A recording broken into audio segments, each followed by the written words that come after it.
안녕하세요. 반갑습니다. 신통일왕국 오지구에 오신 것을 환영합니다. 고대 철학의 양대 산맥은 플라톤과 아리스토텔레스입니다.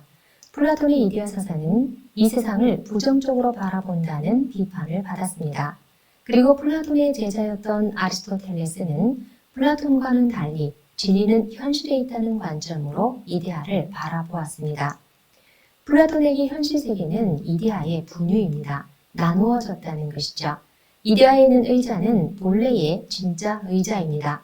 현실 세계에 있는 의자는 그 본래 의자의 것을 10%, 30%, 70% 분유하고 있는 것입니다. 술로 비유하자면 이데아에 있는 술은 순도 100%의 진짜 위스키이고 현실에 있는 술은 원액이 10%, 30%, 70% 섞여 있는 가짜입니다. 그러니까 현실은 이데아의 가짜이지만 완전히 다른 존재가 아니라 이데아가 개별자에게 분유되어 있는 것입니다. 이것은 하나님과 인간이 완전히 동떨어진 것이 아니라 인간에게 하나님의 신성이 나누어져 있다는 것을 이해하게 합니다. 그런데 아리스토텔레스에게는 이데아가 별도로 존재하는 세계가 아니었습니다. 이데아는 현실 세계에 있는 모든 개별자 안에 내재되어 있다고 보았던 것입니다. 바로 여기에서 두 철학자가 세상을 보는 차이가 발생합니다. 플라톤은 분유라고 말했습니다. 100%는 없는 것이죠. 그러나 아리스토텔레스는 내재라고 합니다. 그 자체로 온전하다고 보는 것입니다. 예를 들어 사과에 씨앗이 있다고 했을 때 씨앗은 순수한 물질의 상태에 있습니다. 그러나 씨앗에는 사과가 될 수 있는 형상, 즉 이데아가 내재되어 있다는 것입니다. 오늘날의 표현을 빌리자면 DNA가 들어있는 것이죠. 이 사과 씨앗이 점점 자라서 나무가 되고 사과 열매가 되었을 때 사과는 자기의 목적을 이루게 됩니다. 사과는 이미 씨앗이었을 때부터 성장하는 과정 내내 항상 이데아와 물질의 결합체로 있습니다. 그렇게 모든 개별자 안에 이데아는 이미 존재하고 있기 때문에 이데아나 영혼이 육체와 나뉘어서 별도로 존재할 필요가 없다는 것입니다. 아리스토텔레스는 플라톤의 두 개의 세계를 하나의 현상 세계로 통일시키게 되었습니다. 플라톤은 이데아의 세계가 없다면 현실의 세계도 없다고 보았습니다. 아리스토텔레스는 현실이 없다면 이데아는 아무 의미가 없고 현실의 세계에서 진리를 찾을 수 있다고 보았습니다. 그래서 플라톤을 이상주의자, 아리스토텔레스를 현실주의자라고 말합니다. 플라톤에게 지식은 감각의 경험에 의해 획득되는 것이 아니었습니다. 이데아는 영혼에 이미 선천적으로 있는 것이기 때문에 명상과 수행, 합리적인 사고를 통해 보편적 진리를 상기해 가는 것입니다. 반면 아리스토텔레스는 개별자에게 이데아가 내재되어 있고 현실의 경험과 관찰, 검증을 통해 진리를 탐구할 수 있다고 보았습니다. 플라톤을 절대주의, 보편주의라고 하고 아리스토텔레스를 상대주의, 개별주의라고 합니다. 중세의 기독교는 플라톤의 철학을 중심으로 이어져 왔고 오늘날 정교회의 사상적 기초를 이루고 있습니다. 그런데 중세 후기에 기독교는 큰 전환점을 맞이하게 됩니다. 아리스토텔레스가 재조명되면서 그의 사상은 13세기 토마스 아퀴나스에 의해 기독교 신학대전으로 정리가 되었던 것입니다. 중세가 후기에 아리스토텔레스의 학문을 수용한 것은 근대와 현대를 여는 시작점이었다고 평가받고 있습니다. 그 이전까지는 플라톤의 영향을 받아서 형이상학적 논의가 지배하던 학문의 무게중심을 과학과 검증을 중시하는 태도로 옮겨가게 했던 것입니다. 이러한 토양에서 근대 과학이 발전했던 것이죠.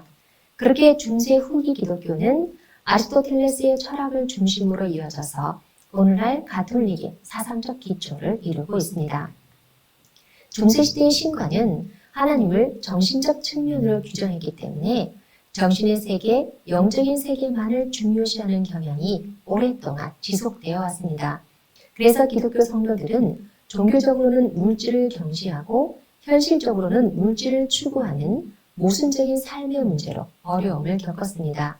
이러한 신앙과 현실 사이의 충돌과 가톨릭의 권위주의는 16세기 종교개혁 운동을 일으키게 하였고 그로 인해 기독교는 다시 한번 큰 전환점을 맞이하게 되었습니다. 참고 파트입니다. 천주교와 개신교는 어떤 차이가 있을까요? 가톨릭교회 교리서와 웨스트민스터 신앙고백서를 참고해서 몇 가지 차이점을 정리해 보았습니다. 첫 번째, 성경의 권위의 차이입니다. 천주교는 교회의 전통을 권위로 인정합니다. 교회의 전통이 성경 해석의 기준이 되고 성경의 권위도 교회에 의해서 주어집니다.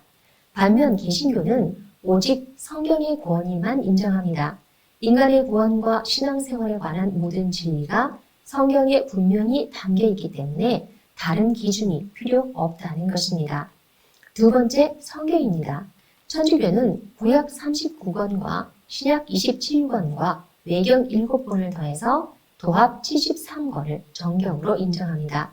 그러나 개신교는 외경을 빼고 66권의 성경만을 정경으로 인정합니다. 세 번째, 성경 해석입니다. 천주교는 교황이 성경 해석에 있어 최고의 권위를 가집니다. 그러나 개신교는 모든 신자가 서로 성경을 해석할 수 있습니다. 네 번째, 죄사함과 구원입니다. 천주교는 세례를 통해 원죄를 용서받고 작은 죄들은 고해 성사를 통해 용서를 받게 됩니다. 그리스도의 죄사하는 권세가 사제들에게 전승되었기 때문에 신부에게 죄를 고백하도록 합니다.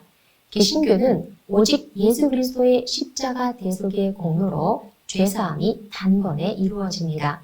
신자는 믿음으로서만 구원을 얻을 수 있습니다. 다섯 번째, 연옥입니다. 천주교는 천국과 지옥 사이에 중간 장소가 있다고 봅니다. 작은 죄를 지은 자들은 지옥이 아닌 연옥에 가서 자기가 지은 죄에 대한 적당한 대가를 치르고 천국으로 이동할 수 있습니다. 살아있는 사람들이 연옥에 있는 자들을 위해 기도하면 연옥에서 고통받는 기간이 단축됩니다. 반면 개신교는 인간이 죽으면 신자의 영혼은 즉시 천국에 들어가고 불신자의 영혼은 즉시 지옥에 갑니다. 인간의 죽음 이후부터 부활에 이르기까지 중간 상태의 존재는 있지만 중간 장소는 없는 것입니다. 여섯 번째, 천주교는 죽은 자들을 위한 기도를 합니다. 연옥에 들어간 자를 위해서 살아있는 신자들이 대신 기도하고 자선과 선행을 한다면 연옥에 있는 자들이 천국으로 옮겨갈 수 있습니다. 그러나 개신교는 죽은 자들을 위해서 기도하지 않습니다. 살아있는 동안의 신앙이 천국과 지옥을 결정하는 것입니다. 일곱 번째, 교황입니다. 교황은 그리스도의 대리자이며 교회의 최고의 통치자입니다. 베드로는 제1대 교황인 것이죠. 개신교는 교회의 머리는 오직 예수 그리스도입니다. 여덟 번째, 천주교는 세례, 견진, 성체, 고회, 병자, 성품, 혼인 이렇게 7가지 성사를 시행합니다. 개신교는 세례와 성찬 이 2가지만을 성례로 인정합니다.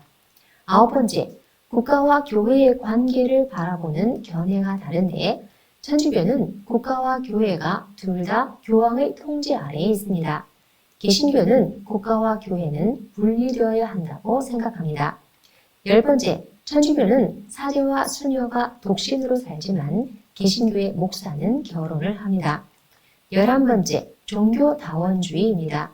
천주교는 다른 종교에 열린 태도를 보입니다.